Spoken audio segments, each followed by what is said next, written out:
Болашақ қоғамдық қоры 25 жыл бойы жұмыс жасап келе жатыр. Осы орталықта біз ауытқушылықтары бар балаларды және ересектерді қабылдаймыз. Осы жерде бізде логопед, дефектолог, психолог, массаж, емдік дене шынықтыру, адаптивтік дене шынықтыру және де остеопат маманы, невропатолог дәрігерлер жұмыс жасайды. Былтыр біз 5 миллиондық мемлекеттік грантқа ие болдық. Осы техникалық жабдықтарды алу себебіміз 16-дан жаңа тәсілдерін енгізу үшін.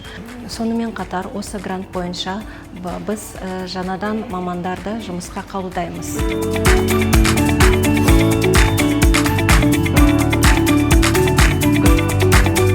Бізде бұл БРТ деген диагностика, биорезонанстық диагностика 47 мүшемен жүйені диагностика жасайды. Частотная терапия дейді ғой, бұны диагностикамен еще емін жасайды.